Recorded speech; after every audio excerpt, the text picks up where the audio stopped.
Sari-sari store, tuloy na. Kuya Val, aprobado na.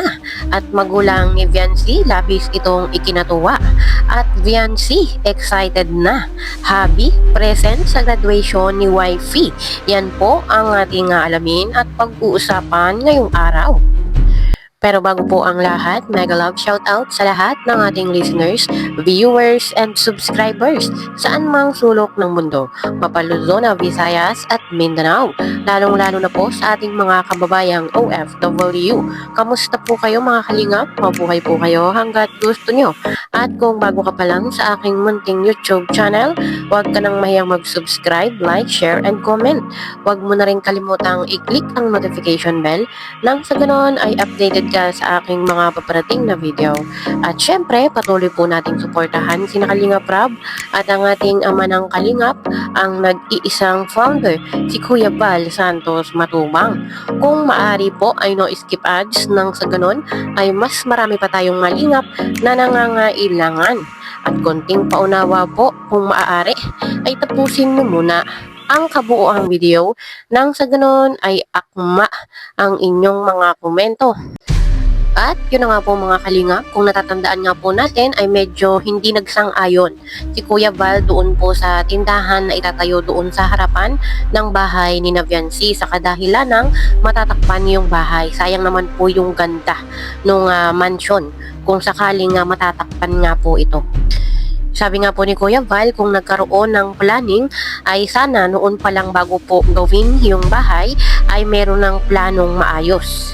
Medyo hindi po sila nagkaintindihan doon sa part na yon dahil sabi po naman ng iba ay si Kalingap Rab noon pa lang ay alam na meron nga pong itatayong sari-sari store doon sa harapan ng bahay. At ilan po sa ating mga viewers at supporters ang umaalma. Meron pong nagsasabi na aanuhin nga daw po yung malaking bahay kung kumakalam naman ang sikmura. At meron naman pong umaalma din na sayang nga daw po kung matatakpan yung ganda ng bahay. At dahil nga po doon ay umatras na yung mga sponsor ni Viancy na magpapagawa po sana, magpapatayo. Yun po nga nagplano talaga para po mabigyan ng sari-sari store yung pamilya ni Viancy. At dahil nga po sa nangyaring yan ay pinuntahan po agad ni Kuya Val yung bahay ni Viancy. At ito po ang mga naging kaganapan. Panoorin po natin ito. Ito, okay lang itong tindahan na ito. Ganito. Ito na yung magiging ang magiging basta ano lang po, pulido ang pagkagawa, maganda pagkagawa, maganda. Huwag na ito, ipatanggal mo na ito, sayang. Ano lang to kuya, maganda bubong, pa-islab na lang. Maganda islab. Islab na lang. Pwede, islab na lang to. Para hindi masira yung beauty niya. Box type. Pa-islab mo na lang to, pwede. Sabi mo, islab. Pwede, pa-islab na lang. Para hindi masira yung beauty niya. Pagtayin mo na lang. Box type. Box type na lang. Kasi bahay mayaman to eh. Tapos pagka nasira ang ganda, wala, pangit. Slab na lang, slab para. Ano yan? Huwag na natin lagyan ng bubong. Kapag kasama ito, wala na talaga. Okay na yan kuya, lalagarin na lang. Okay, okay na yan. Ano, slab na lang. Slab. Slab ito. Tapos ang pintura ganun din. Yan. Pwede mo dito maglagay ng, alam mo, magluto-luto ka ng ulam, pwede mo dito. Hindi rin dito. At least cute, tingnan, maganda. Okay na yan. Hindi yan, puputulan na lang pala yan. Gagawin na lang ito. Postin na lang po ng Ayun, bibili na lang tayo ng kung gusto mong para roll up. Ano bang ibig sabihin, ma'am? Ayun. Patanggal-tanggal ba? Tint lang ba? Tint. Para pwede Kasi babakuran tong bahay mo, at least, Maganda na nga daw po. Gusto na lang yun. Kasi ito, bakit daw. Di yan. 10 meters. Matagal yan. Di na yan. Di na yung mga YDL. Tagal. Magandang style kasi dito. Ito ba sukat ng bahay mo? Ito na? kasi kamatras dito ng 200 meters po yan. From Karsada. Kasi Hindi rito. para drainage. Hindi, ikaw poste. Doon na sa kabila. Dulo. Dulo na, oh. Tama yan sa gitna rin. Pero dito lang. Para tumaw yung gate. Tabihin man bagaw. Yan. Kaya yan. Ganda na yan. Slab Kabila. ka lang, slab. Oo. Slab ulit na para kitingnan.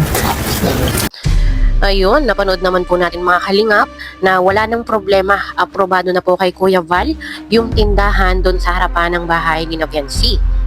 Sabi nga po ni Dr. Love ay slab ang design at box type. Para nga naman hindi matakpan yung ganda ng bahay. Kitang-kita pa rin kahit po merong tindahan doon sa harapan. Ika nga po ni Kuya Val ay ayos na. Basta nga daw po ay pulido yung pagkakagawa para nga naman po hindi masayang. Bukod po sa sari-sari store ay meron pa pong pinaplano yung mga sponsor na restaurant.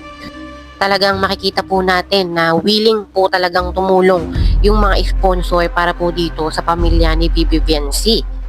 Kung sakali man na matupad po yung mga plano para po dito sa pamilya ni Viancy, ay meron na po silang sari-sari store, restaurant, at meron pa po yung babuyan ng mga magulang ni Viancy.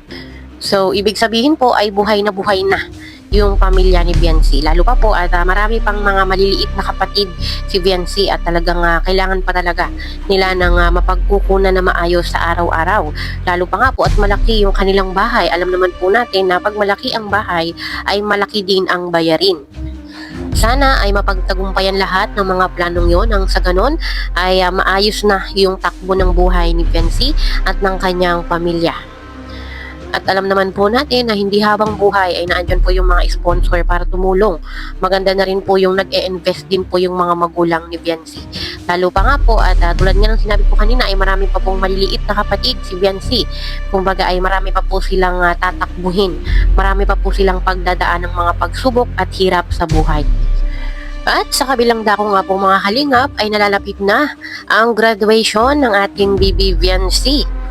At mag-aaral na siya ng kolehiyo at hanggang ngayon ay undecided pa rin kung ano ba yung kanyang kursong kukunin. At sabi nga po ni Papa Eds ay pupunta siya sa graduation day ni Wifey. Siyempre, ito po ay special day para kay Bibi Viancy. At magandang naandun si Papa Eds para mas kumpleto, mas masaya ang araw na yon para kay Wifey. So, punta tayo sa ano. Ma-attend ako sa graduation, ha? Pwede mo. Ma-attend ako.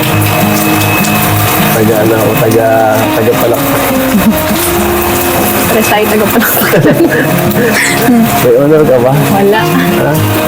Valedictorian ka daw, sabi niya ano eh. Valedictorian.